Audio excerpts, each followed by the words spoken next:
Hi, and welcome to Chapter 2. In this chapter, we're going to talk about turning money into wealth, or more specifically, how to measure your financial health and making a plan to achieve your goals.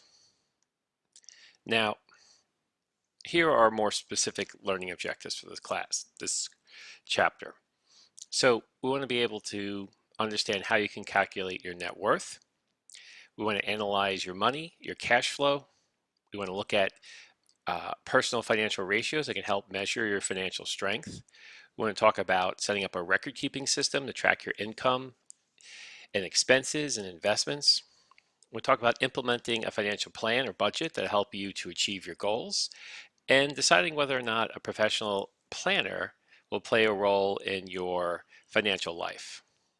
So, as an introduction, now keep in mind a lot of what we may discuss in the first three chapters of this personal finance course is probably similar to some stuff you studied if you took a corporate finance, a principles of finance, or just a finance course from a business point of view. So it's sort of a reinforcement or a refocus on your personal finances. Now, an important question is, where does all your money go? Many of us have no clue. I mean, we get paid, we know we buy certain things and have certain bills, but we really don't keep track of our money on a day-to-day basis. So, planning and budgeting is a process that can help you understand better where your money is coming from and where it's going. Now, in order to do this, you have to evaluate financially where you are, what we call your financial health, and develop a plan of action to get to where you want to go. Now, if you remember from chapter 1, we had this four-step approach for evaluating your financial plan. Basically, step 1 was evaluate your financial health. Step 2, define your financial goals. Step 3, develop a plan of action. And step 1, implement your plan. And then step 5, revise and reevaluate and revisit your plan. So this was talked about in chapter 1. It's the basic concept of a 5-step method of planning for financial success. Okay, so let's think of a balance sheet to measure your wealth. So this is going to be a snapshot in time of your financial status. So we're going to assess or we're going to write down on the balance sheet your assets, your liabilities, and calculate your net worth. So assets minus liabilities will be your net worth, or what we call equity. Now, here is a personal balance sheet, which is very similar to a corporate balance sheet, where you want to list out, and we're going to go over each of these individually, you want to list out your assets, what you own. You want to list out your liabilities, what you owe. And then you want to talk about your net worth. So the monetary assets, we're going to talk more about those, specifically what those are, in more detail in Chapter 5. Investments we'll cover in Chapter 1 through 15. Retirement plans we'll cover in Chapter 16. Housing we'll cover in Chapter 8. Automobile, personal property, other assets. And then we have your current bills, like electric bill, cable bill, your credit card debt, which is something we're going to go over in Chapter 6. Then we're going to long-term debt, your housing, automobile loans, and other types of debts. And finally, your net worth, which would be your total assets minus your total liabilities. So what is an asset? So basically, an asset is something of value that you own, even if you owe some money on it. So even if you own a car and you have a car loan on it, it's still your asset, even though some of it's financed by debt. And we want to always list our assets at fair market value, which is basically what we could sell the asset if we chose to sell it today. And that keeps the value of these assets current. So the monetary assets are more liquid assets that are either cash or can be turned into cash quickly, like checking accounts, savings accounts. Investments are more like stock and bonds. Retirement plans are IRAs and 401ks, and tangible assets are things like a house, a car, anything you own that could be sold. Think of anything you own that would likely be able to be sold on eBay. It could be a comic book collection, baseball cards. It could be fine art, jewelry. Um, these are things that have a resale value. So these would be your like four main personal asset areas. Now, liabilities, this would be anything that you have to pay off that it's money you took in that you're going to have to pay back in the future. These could be um, current liabilities, things that have to be paid off within the next year. This could be, credit card balances, long-term disabilities, long-term liabilities. These are things that would have to be paid off beyond a year, like student loans, car loans, a mortgage, and then anything where you owe somebody money that you would be considered a liability. Typically money that you borrowed to buy an asset, or you and that you're going to be paying back in the future at a certain point. Now, current bills, these are the liabilities, and these are talking about your monthly bills, your car insurance, your maybe your rent, maybe your electric bill, your cable bill, water bill, energy bill, um, and this could usually be thought of as what your current minimum payments are on your credit card balances. Long-term liabilities would be, like we said before, car, home, student loans, and any other loans that have a installment loan, which could be a straight-up bank loan or insurance policy loan. Now, your net worth is going to be measured by adding up your assets in total and subtracting your total liabilities or debt. And if your liabilities are greater than your assets, you have a negative net worth or you're insolvent. If your liabilities are less than your assets, then you have a positive net worth. So in our lifetime, we want to generate a bigger and bigger and bigger net worth. Here is a example of a balance sheet, and we're looking at Louise and Larry. So this is just listing their monetary assets, their bank accounts, their investments, their retirement accounts, their house, automobiles, personal property. So they have a total assets of 300,000. And if you look at liabilities, they have a total liabilities or total debt of 175,000, giving them a net worth of about 124,000. So the next step would be to try to construct an income statement for yourself. And this is basically looking at the income that you generate and where it goes. So most people, our income is going to be coming from a job. And, the net income is when we take our income minus our expenses, and this becomes our net income. Now, cash based is based on actual cash flows, and that's typically for personal finance. We use a cash based sort of accounting principle. And income or expenses are going to be giving over a specific time period, a month, 3 months, which is a quarter, 6 months, or a year. Now, so right now, if we want to say we want to do an annualized income statement, we take our total income, which would be, this income could come from, for most people, it comes from working a job. It can also come from if you own a property, you rent it out. If you own investments and they pay you dividends. These are all forms of income. So you'll have your total income minus your total income taxes. So it's after-tax income that we start with. Then we start minusing our living expenses, housing expense, food, clothing, transportation, recreation, medical, insurance, entertainment, all these other types of expenditures. We want to minus all the expenses. Rent is usually a big one. And then we come up with our after-tax income available for living expenses, or basically our net pay, our take-home pay, minus our living expenses, and this becomes our income available for saving and investing. So that way you have a better idea of how much you can save. And if this net income is negative, then you are spending too much. You need to cut back, or need to grow your income, maybe work more hours, you get another job. So income or cash flow, this is where we're trying to analyze how the money is flowing through you each month. So of course, income, wages, salaries, bonuses, tips, commissions. Maybe you have other payments coming from the government like Social Security, investment income like dividends. This is all money flowing into you.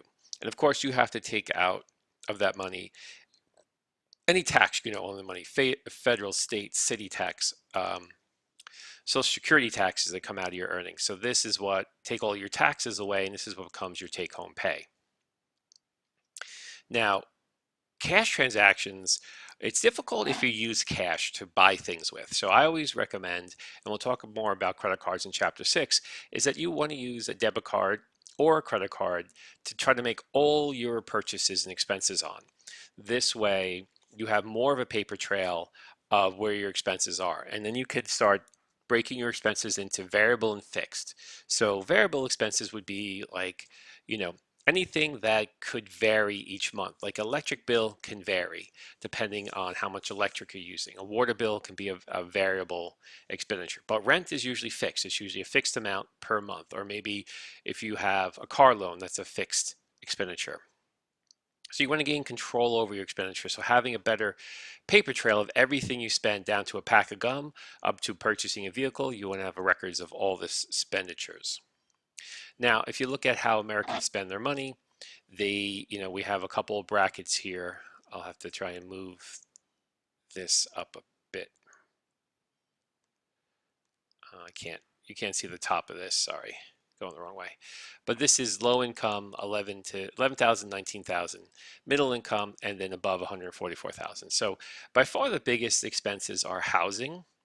So low income people spend about 41% on housing. Middle income people spend about 33%. And the second biggest category is transportation and gasoline, as far as your spending per month. And then of course you have food, restaurants, clothing, healthcare, entertainment, education, and saving for retirement. All right. So now here's a personal income statement for Louise and Larry again. And here we have their income, the two double wage earners, the taxes they pay.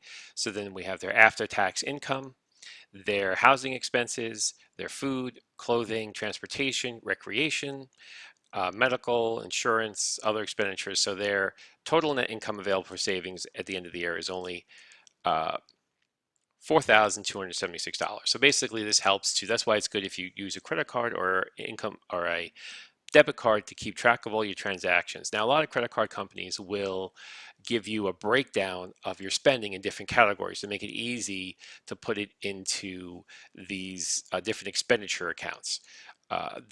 Some big items you can't put on a credit card, of course, is like rent or usually auto loans. Uh, you can't put these on credit cards. So those will have to be paid. You can pay by check, and that's another good way to keep track of your checking account to see where your expenditures are going. So between your checking account and your credit card or debit card, you should have a good overall handle of your expenses. Now, what's also good, you have two warnings, a benefit and a drawback of a credit card. A benefit is you can collect points or get rewards on the credit card, something I'll talk more about in chapter 6. A drawback is you must pay the credit card off in full at the end of every month so you don't pay interest. That's the trap. So if you have a problem spending more than you make and you're accumulating balances on your credit cards, that's another financial trap that you have to worry about. So if this is you may want to stick with a debit card where it's going to limit your spending by force. Okay, and if you have that debit card, make sure you disabled overdraft protection or the ability to use the debit card if you have no funds in the account, because a lot of times banks will charge you a fee if you overdraft the account. Okay, so using financial ratios or personal financial ratios as a financial thermometer. So you probably went over financial ratios the in your basic finance course. It's also covered in most basic accounting courses, and it's also covered in sometimes introduction to business. But these are important to think about. It helps you have a better understanding of where you are in your financial life. Can help you manage your resources better. So the first one is the current ratio. So we want to look at your monetary assets. These are your more liquid assets like your cash and checking account. And we want to divide that by your current liabilities. So it should be greater than 1. You should have more assets than liabilities. And this will tell you how solvent you are. Your monthly living expenses coverage ratio. So again, this looks at your monetary assets. And monetary assets, oh, from time to time, you may hear a cat meow in the background, and that's just one of the problems of recording from home. So that's just my cat.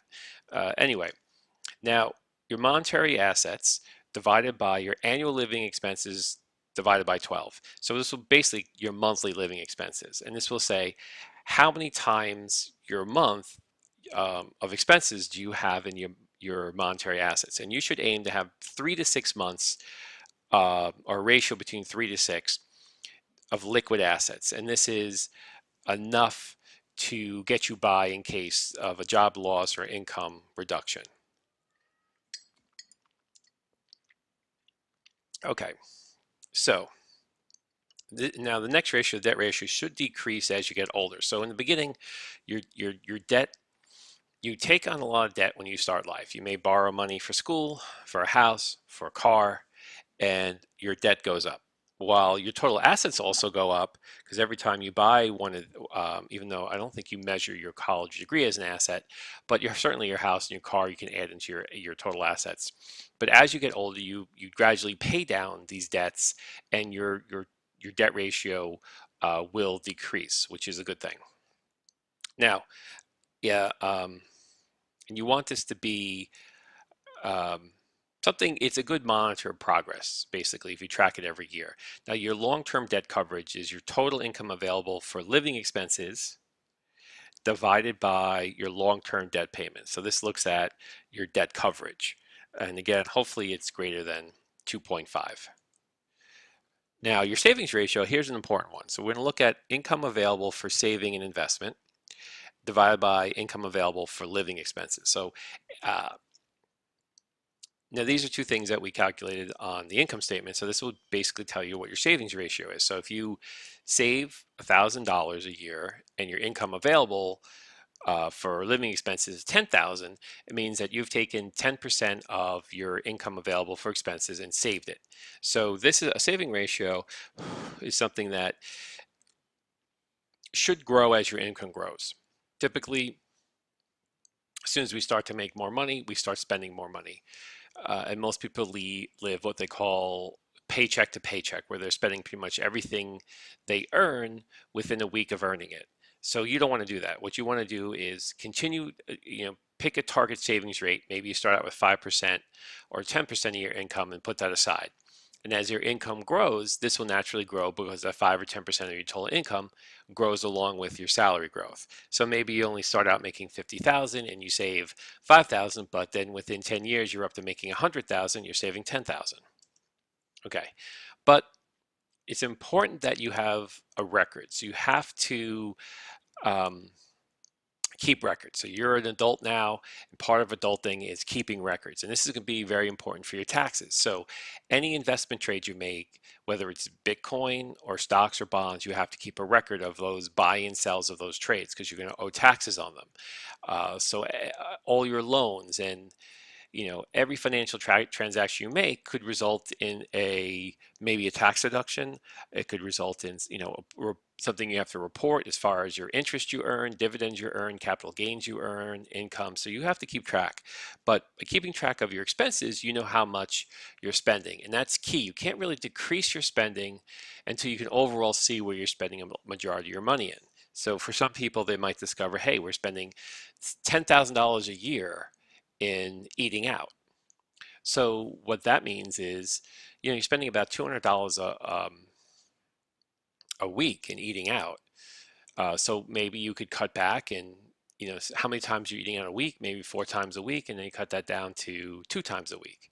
So it's easier to understand if you have a record of what you're spending. It's much easier to cut back or understanding where most of your money is going. A lot of people just prefer not to think about it and just spend as they want to, as those impulses coming on. But without records, you can't really fully understand your financial situation.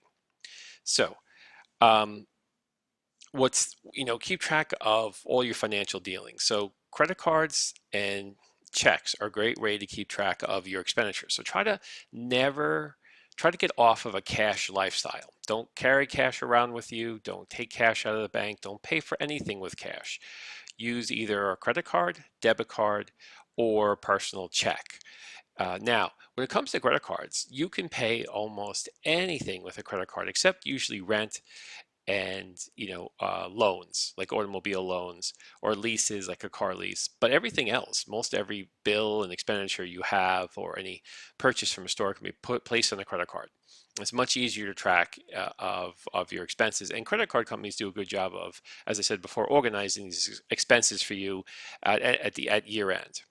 And you always want to keep a record of your financials. So today you really don't need paper for anything. You can keep a digital folder of all your statements that companies will email you or keep on record for you every month. Now there are a lot of web-based financial planning tools to help you manage your money. Mint.com is a big one, and this can help you know keep track of your financial life. So you could view all your records together. It pulls all the categories and transactions and creates a budget for you. So mint.com is a very useful type of website. But the drawbacks of these websites like mint.com or levelmoney.com is that you have to provide them with a lot of personal information, sometimes credit card numbers and different things that can wind up being stolen by a hacker. So that's the only drawback of using one of these financial planning tools or sites, is that you give them a lot of information about yourself that they could either sell to somebody or it could be hacked and they can get that information. So that was my only warning about those different websites. And I personally believe, those websites are great and they do make things a little bit easier, but I think you could do things in a spreadsheet on your own computer just as easily. Okay, so putting all together and forming a budget. So a budget is sort of like a diet plan. This is where you're going to evaluate your financial health and try to understand, and for this, we're going to need your income statement and your balance sheet. And this is where you can start to set your financial goals. So the plan of action and the cash budget kind of go hand in hand. So we can use the income statement to help plan the cash budget. And this is basically monitoring the cash budget will help meet your goals and monitor the changes in your financial life. Now, what the cash budget does is you're going to be controlling the cash inflows and outflows. So you have a better idea of money coming in and money going out on a monthly basis. And at a certain point, you want to have targets. So you want to say, I make $1,000 a month. Here are where I want to allocate the money for my most common expenses. This is the budget I have for gas, for food, for entertainment. So you want to sort of think about how much you want to spend in these different areas and then control yourself to not spend over in these areas. Now, first step in developing that cash budget is to anticipate what your after-tax income is going to be. So this is your take-home income, and we can get this from your income statement that you prepared earlier or are going to prepare. And then we're going to estimate what our fixed and variable expenses are. So we're going to write down what are the monthly expenses that we're always paying: rent, electric, gas, heat, um, cable, phone, auto loan. These are all things we're going to list out, and those, and for variable expenses, we're going to try to estimate, the average. And some companies, like if you have an electric bill, they'll give you balanced billing. So that means that even though your electric bill is variable every month, they'll figure out a estimated balance that you pay every month to help you with your budget. Um, Now, once you have all these expenses laid out, you'll see what money is left over for saving and investing. Uh, And hopefully, if it's not within your goal of how much you want to save, you can adjust some of your expense categories, uh, you know, to reduce your expenses as best as possible. So you try the cash budget for a month, you compare your actual expenditures to what you budgeted, and then you can evaluate where you maybe want to change your budget around or where you're overspending. You can either increase the amount of money to that budget segment, or you can devise a way to reduce that. And you want to stick to this budget for as long as you can. So a big area is, well, maybe you discover, hey, I'm spending $300 a month on takeout coffee. Okay, so how can I reduce this expenditure? I know I can make coffee at home. And this could, to make coffee at home, it's probably only $25 a month. So these are little things you just got to think out, for entertainment, I'm spending $100 a month on entertainment a month, and most of that is seeing a movie once a week. So maybe you see a movie once a month. And then if you have a problem sticking to your desired budget goals, you can create what's called the envelope system. So the envelope system, I don't really agree with it because it's kind of cash based, but you basically take out the cash and you put $200 for different variable categories that would be what you spend a month. And then once the envelope is empty, you can't spend anymore. The problem with this is it forces you to buy everything with cash. And as I said before, cash is probably not a good idea to spend with. All right. Now, when it comes to money, when you're single, it's a lot easier. When you're in a relationship, communication is key to have a good financial relationship with your partner. So you want to talk about your money, share your personal goals, your feelings, um, and start a conversation so there's less confusion about where you want to go or what you're trying to do in the future. Now, you can also at some point think about hiring a professional. So there are three options when you want to work with a professional financial advisor. You can, one, just go it alone and have your plan checked by a professional once a year. Two, you could work with a professional to develop a more detailed plan, a monthly plan, or you could just put all of it in the hands of a professional and let them do everything. Now, what I personally suggest after you take this course, and if you're going to be, completing this course, you have enough information to do most of the work yourself. So you may not need a financial planner at all, or if you do, you may only need it for a short term for just a couple of specialized advising information. Because what do these financial planners do? Well, they usually um, have studied and worked with many people and have a career in helping people with their finances, giving advice. You still need to know the basics to be able to communicate with them and set a better understanding and goals with them. But it's ultimately your responsibility of the results, but they could basically help set you on track. Think of a personal financial planner as like if you ever seen like a coach or a personal fitness professional, somebody who basically sets a plan for you, helps motivate you, helps check in on you, see if you're on track. Now, you would want, if you do get a professional financial planner, or if you're yourself thinking about becoming a financial planner, you want to have one or all three of these accreditations: personal financial specialist, certified financial planner, or chartered financial consultant. These are all great things to help say, yes, I know what I'm talking about. I've passed these tests. I've studied for it, and enhances your credentials. So if you're, whether you want to be a financial advisor, or if you're going to work with a financial advisor, these are a good way to check their accreditations. Also want to check how many years they've been working, what their experience is. Maybe if there's some referrals, you can talk to other people that worked with them. Now, how they are paid, this is interesting. So the fee-only planners, these are the ones that charge you a fee, maybe an hourly fee to work with them.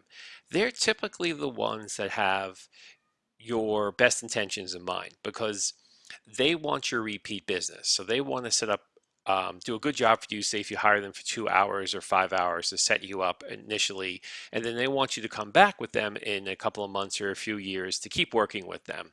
So their motivation is to do what's best for you and keep you happy. Now, fee and commission planners, these are people that get a fee from you, but also charge a commission on the assets they invest for you.